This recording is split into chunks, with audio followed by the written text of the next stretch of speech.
ne bajjayo video kati kankubuulire abalaba ssente bannaku fe we no money nawe bono pa ssente z'ofuna kati zizonga ggwe omuntu naye kasita otandika okufuna ssente ez'obuvunaanyizibwa ojja kumanya nti ssente entono Ssegirinya yayinza okuba alina amabanja ga miliyoni nga 7 kubanga alina gye yeewola alina gye yasinga ebintu abadde mulwadde ebbanga ki gwangu kale ono n'obusente bwe mulaba it's not money waliwo n'omuntu akuwa ssente nga bwa 10,000 n'abuvunyisa kaddaaka n'olaba bundles nga 2 kumbe mulimu miliyoni emu. So people olw'okuba twogera bintu mu bantu abanaku abantu bannaku baavu bwe bawulira miliyoni 3 bawulira ssente nnyingi nnyo kumbe it's not money. Kati mama akasente wagwani yakafunye teyakafunye? Mama teyafunye ssente. Obusente obujja mu kuziika si ssente ku expense omulwadde zaakola ki zaabadde alina. Waliwo n'ekigambo kye bayita expectation in court. Sekyokubiri tomanya ani yawaddeyo n'ani ataawaddeyo. Gavumenti zeewaayo tebazoogera. Kyagulanyi bw'awaayo emberenge baagala baziyimbe. Naye ku luno tetwamulabe ng'agamba oba nuupu ekoze bw'ekino. Kyagulanyi Kyagulanyi kye kyayinza okuleka awo. Kyagulanyi yagambye ajja beerabirira abaana. Kyagulanyi yagambye bootidde mwana mugoba fe tujja beerabirira. Kyagulanyi no batisentamu senda bugerogere baba Kyagulanyi talina muntu gwasobola kuwa wadde ekikumi kye. Oli musajja asoma ssente zimuli musaayi talina ng'alabira mwana wani Kyagulanyi.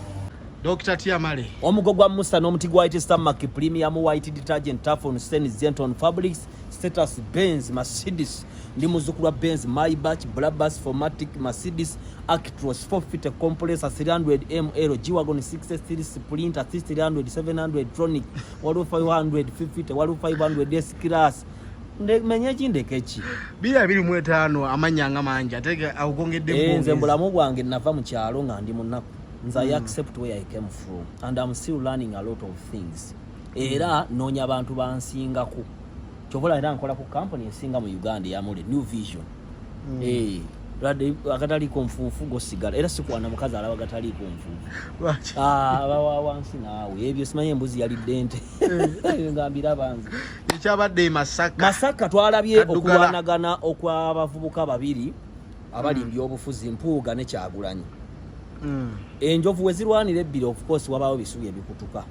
Omufu w'abannaabwe singa gavumenti yateekinze over okuziika kwa Ssegirinya bwe tebyandibaddemu because whenever the government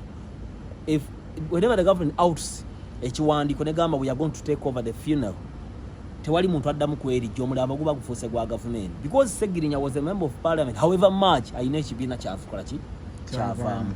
So abantu abakoze fujjo twabalabye naye ng'abantu bali mu nnaku yaabwe. Kyagulanyi omumanyi ye wabeera abantu tagaba ssente.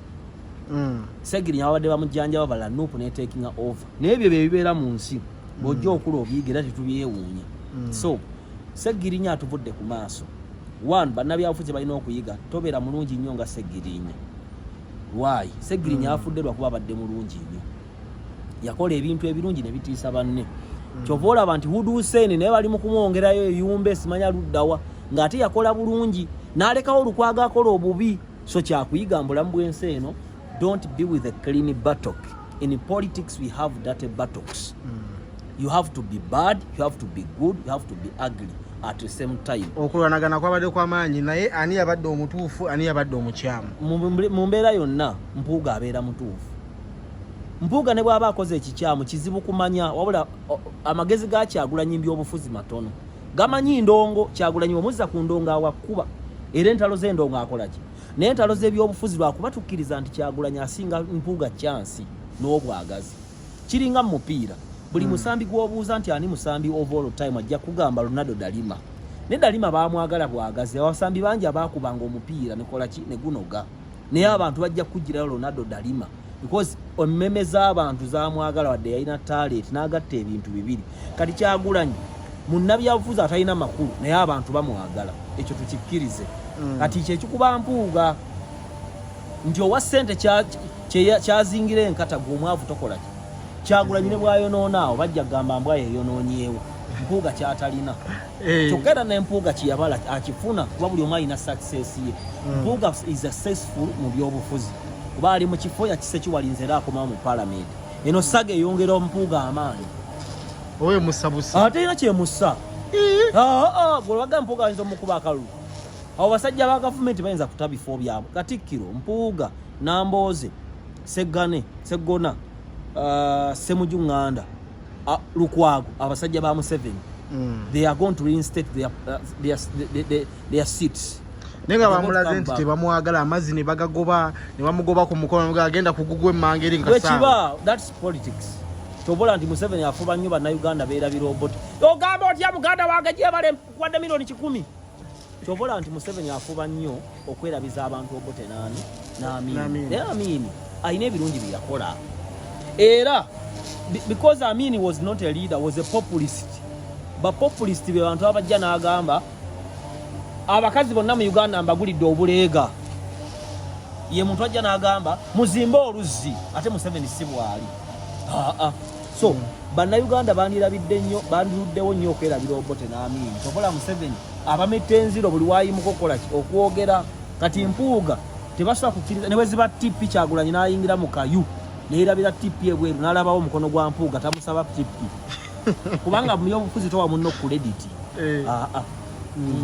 akasente ne katabula maama n'agamba tebamuwaako ne bajjayo video kati kankubuulire abalaba sente bannaku fe we no money nawe bonopa sente z'okufuna kati zizonga ggwe omuntu naye gasotandika okufuna sente ez'obuvunaanyizibwa ojja kumanya ti sente entono Ssegirinya yayinza okuba alina amabanja ga miliyoni nga 7 kubanga alina gye yeewola ayina gye yasinga ebintu abadde mulwadde ebbanga ki gwangu kale nno obusente bwe mulaba ogerako it's not money waliwo n'omuntu akuwa sente nga bwa 10,000 n'abuvuunyisa kaddaaka n'olaba bandozi nga 2 kumbe mulimu miliyoni emu so people olw'okuba twogera bintu mu bantu abanaku abantu bannaku baavu bwe bawulira miliyoni 3 bawulira sente nnyingi nnyo kumbe it's not money kati maama akasente wagwani yakafunye teyakafunye maama teyafunye sente obusente obujja mu kuziika si sente ku expense omulwadde zakola ki zabadde alina waliwo n'ekigambo kibayita expectation in court sekyokubiri tomanya ani yawaddeyo n'ani ataawaddeyo gavumenti zeewaayo tebazoogera Kyagulanyi bw'awaayo emberenge baagala baziyimbe naye ku luno tetwamulabe ng'agamba oba nuupu ekozebwa Kyagulanyi ayinza Kyagulanyi kyayinza okuleka awo Kyagulanyi yagambye ajja beerabirira abaana Kyagulanyi yagambye bootidde mwana mugoba fe tujja beerabirira Kyagulanyi nobati sentamu senta bugerogere baba Kyagulanyi talina muntu gwasobola kuwa wadde ekikumi kye oli musajja yasoma sente zimuli musaayi talina ng'alabira mwana wani Kyagulanyi abamumanyi bamumanyi kati bafuutu soja n'abandaba ku TikTok kuba bamulabanga Katonda ffe tumumanyi okuva edda Kyagulanyi tagaba ssente kyokka ekikulu tanyagangako ku mushoze nakolanga ezo tanyanyaga akusasula naye emirambo maneja we muganda wooli omulala Johnny yasasula Bobi Wine si yasasula sajja bategeera ssente abo tebazita so mu byonna tulina okunyolwa olwa Ssegirinya okufa tewali kufa lwekumanyirika ate tuyinza kusanyukanga munnaffe afudde tusasira abaana be Mukama abayambe Mukama yayamba munnange mulimu aboogera ne batuukiriza ebyaddala mulimu omuntu aganja kuweerera omwana waagunda mazima n'akituukiriza naye Mukama yakigaba sipiika ye abadde agenda kituukiriza kuba agamba so kituukiriza ebbanga lyabanga ali mirembe kuba sipiika afuna budget naye ayinza nayo vaawo mu kifo obubi n'abanga ekika kyalina sente oyinza osankadde agabe nabi yakolanga olowooza akyabikola kati nedda so Katonda yayamba kuba abaana bagenda kubeera ebbanga ggwanvu ate ababasuubiza abamu bagenda kufa akati family nevayo negamba twagala Alex Lumumba asimamita n'erinnya eddala ogundi uswa Luwemba kuba MP era Bobi Wine muwe kaadi agenda gimuwa Kyagulanyi lwaki but is Alex ane Ssegirinya bate bamwagala ekirala Alex alina ssente ate kaadi zakugula bagayiza miliyoni 4 bajja zitundo ya Kyagulanyi nebwe Kyagulanyi waliwo omuganda we omukulu mulinnyanzi kunga libbirieni alemu lyalemera kaadi yaffe so ebyobufuzi Museveni byonna yafuna but is Alex oyo omwana Alex asooka okukolagana ne gavumenti bwakolagana ne gavumenti aba ayise ku nuupu anti ayagala bamuwe abakadde bamuwe Nuupu bayinza okugimumma naye era bw'abazze ng'akoze obulungi ebyobufuzi asookuwangula bw'aba ayise wa Museveni kubanga abalonzi kati basalawo tebajja kadi ya Nuupu eyinza obutaba ya makulu nnyo mu kulonda okujja okwa by election kuba Nuupu akabina kali bweru